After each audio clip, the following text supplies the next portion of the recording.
E aí, meu irmão, minha irmã, como é que você tá? Tudo bem? Tá feliz com Jesus? Tá triste?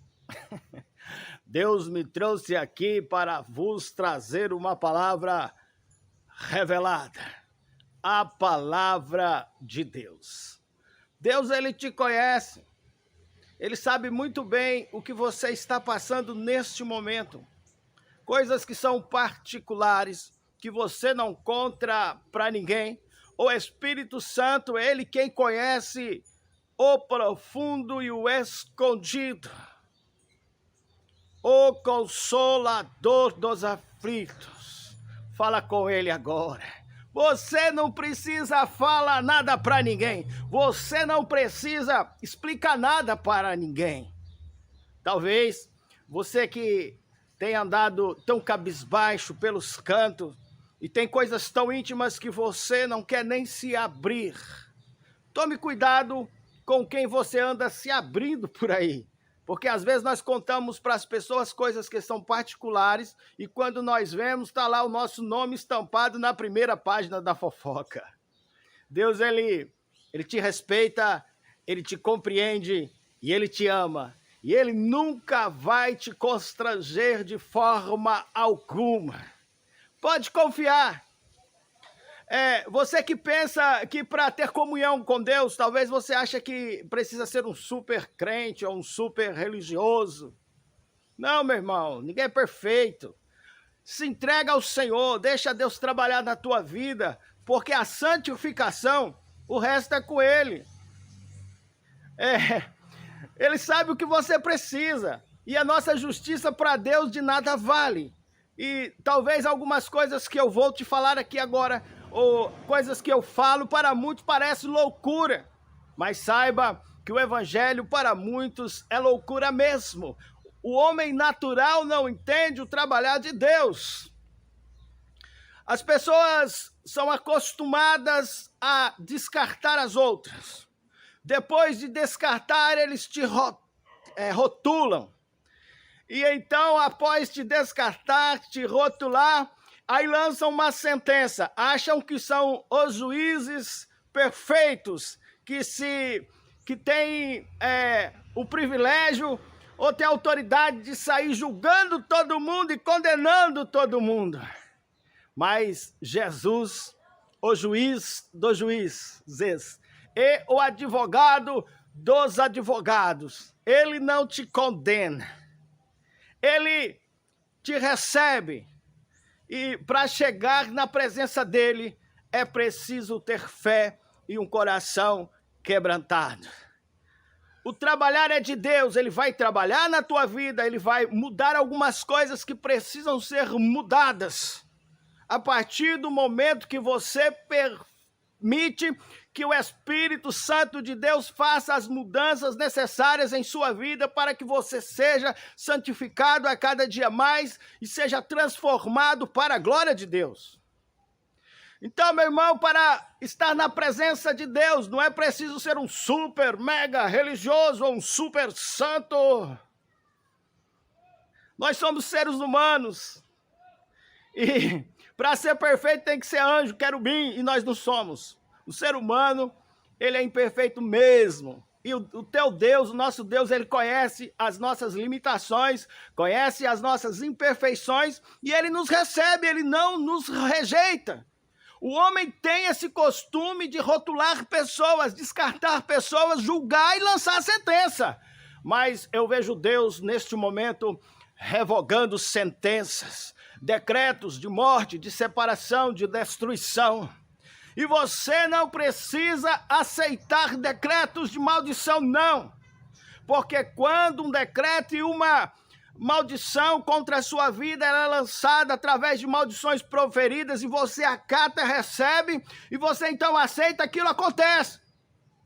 Tem gente que é fraco. Tem gente que uma perninha de grilo derruba ele. E aí, você é desses? Deus não te chamou para ser um fraco derrotado, não. Deus te chamou para ser forte. Nada vai te destruir, nada vai te abalar, né? Se Deus estiver contigo. O inimigo, ele tenta mesmo destruir a sua vida, ele vai usar pessoas, ele vai tentar atingir o teu emocional, o teu psicológico, ferir o teu coração. E ele vai usar pessoas próximas, pessoas que têm o poder de falar coisas que te magoam.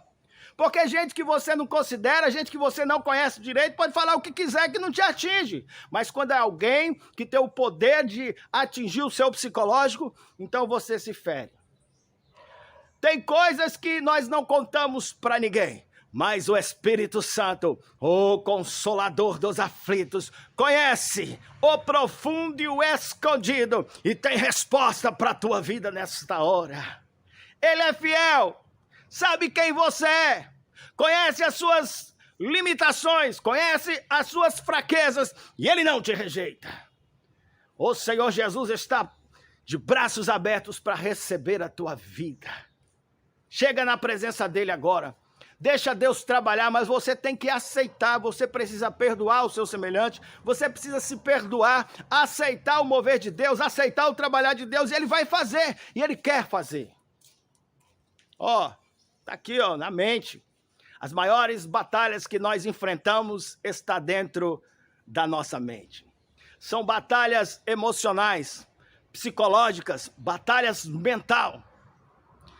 A luta é meramente espiritual, e em batalhas espirituais, nós lutamos e enfrentamos com armas espirituais. São essas: o capacete da salvação, o escudo da fé, a couraça da justiça, as sandálias da preparação do evangelho. Deus tem vitória para a tua vida. O que ele tem para entregar para você, ninguém toma. A porta que Deus abre, ninguém fecha. A porta que Deus abriu para você é tua e ninguém fecha a porta que Deus abriu. Aleluia. Livro de Marcos, capítulo 5. Ó, capítulo 5, livro de Marcos, capítulo 5, versículo 24. E foi ele, e com ele, e seguia uma grande multidão que o apertava. Jesus e uma grande multidão que o seguia. Jesus estava a caminho da casa de Jairo.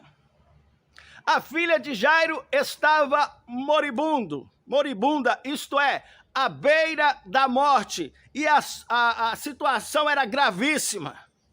Havia uma certa urgência. Jesus precisaria chegar rápido à casa de Jairo. Jesus a caminho da casa de Jairo, e com ele estava uma grande multidão que o comprimia, que o apertava. Jairo, um dos principais da sinagoga. Ele era uma autoridade religiosa. Jairo era uma pessoa de renome. Jairo era uma pessoa que estava em evidência. E ele, no meio daquela multidão ao qual Jesus estava seguindo a casa de Jairo, aquela multidão era uma multidão composta por fariseus e escribas, judeus, pessoas religiosas. Por quê? Porque Jairo era um dos principais da sinagoga.